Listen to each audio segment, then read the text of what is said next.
deep in the underbrush, forest, cemeteries, underground, wherever you can grow plants.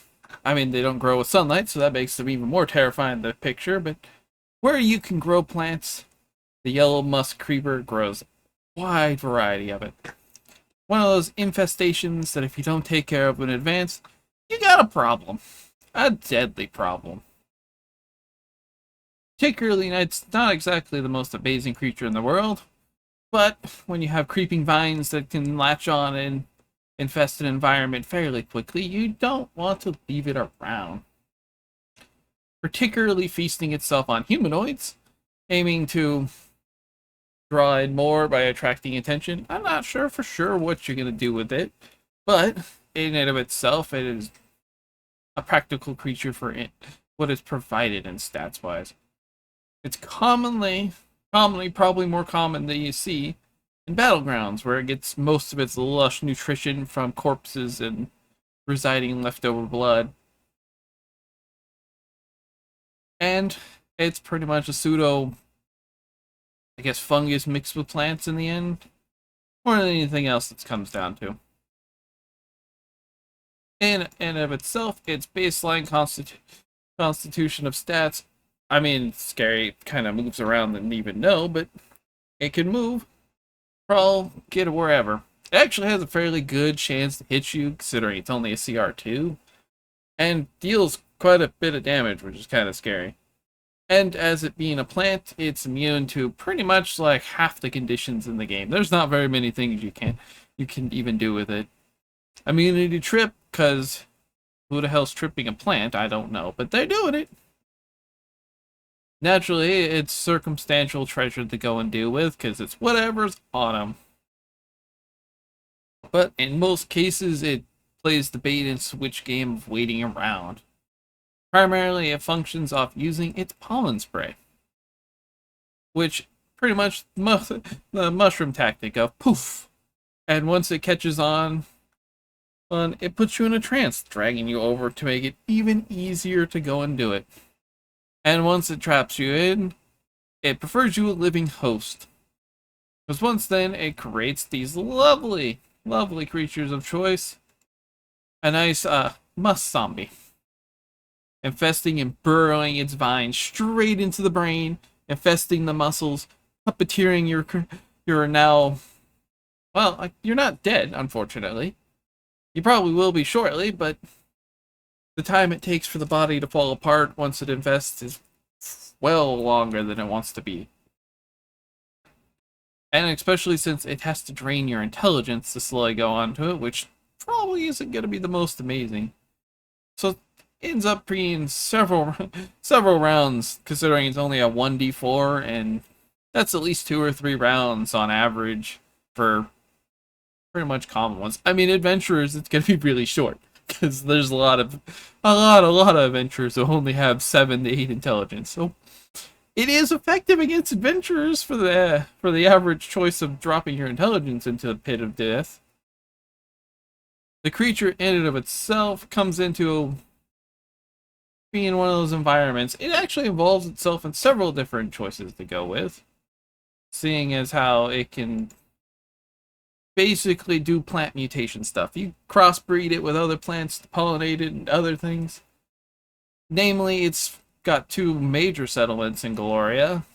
The one being in Nestria, which ended up being became a pseudo purple plant of intelligence, and used as pretty much a grudge to kill a village in loveliness of return for the druid thrall Grimel of the. But, you know, it's the River Kingdom. If you're not turning against each other, you're pirating. Your choice. Granted, it was 100, 200. At this point, it's a timely manner ago. But doesn't change the fact that plant's grown and prevalently occupies that space as its own territory. And if you feel the need to go over there, you're free to try and kill it, but there's going to be a huge amount of it running around. The second common place you're going to run into this monstrosity is in the Xingshan of the Vrizia capital lands. Which who would have guessed? A forest of just deathly creatures that turn you straight into a zombie to help scenes. I mean, other than that, the veggie pygmies in the area all worship the poor thing, considering they're not a targetable thing. And a plant monster that pretty much drops everyone down is going to be very quickly to put every other problem down.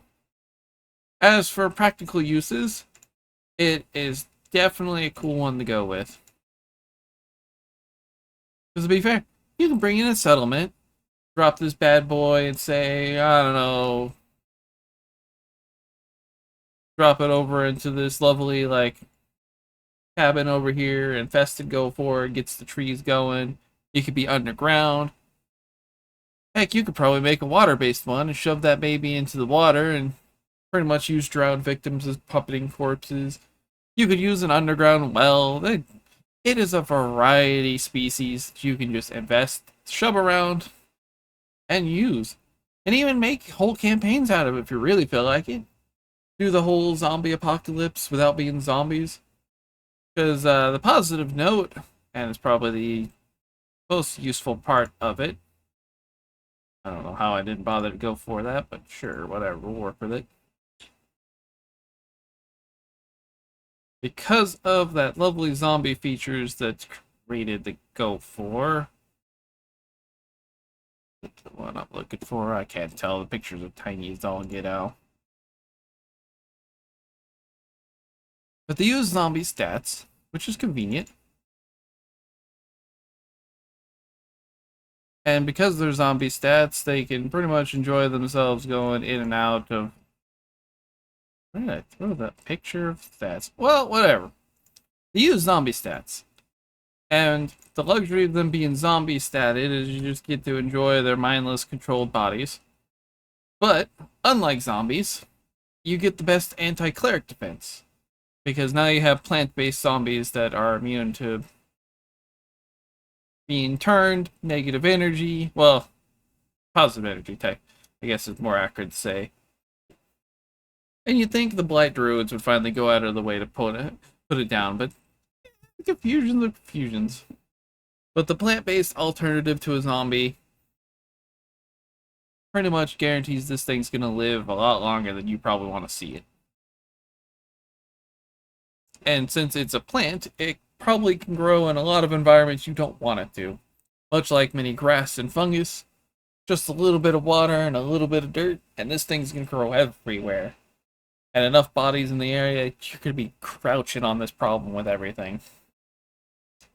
Beyond that, I guess you can use them in other situations too if you really need to. Maybe probably a hassle to run into one underground, but I don't... It's listed as an environment, but I don't think you're really going to run into it underground, because it's not really a good source of catching humanoids a whole lot. Probably a lot of drow and drugar, but on the surface, this thing's going to roam rampant if you let it go too long. Which begs the question, why aren't more people worried about this? Does it have like a slow growth pace, or like, is it not really a mess maker? Or, I mean, it has two major societal domains that it's taken over because it occupies space, but who knows? Maybe you'll enjoy yourself to go for it. Who knows? Maybe even drop a comment to tell me what you do with essentially zombie plants that roam the world to eat, kill, and res the dead again. And even then, it's the necromancer's nightmare and a cleric's worst enemy, because guess who doesn't use rebuking or turning on undead? Very simple, very solutionized, and very, very useful when you want to deal with clerics who think killing your undead is fun. Well, avoid the whole problem of undead, and just create yourself zombies that solutionize themselves. But until next time, bye-bye!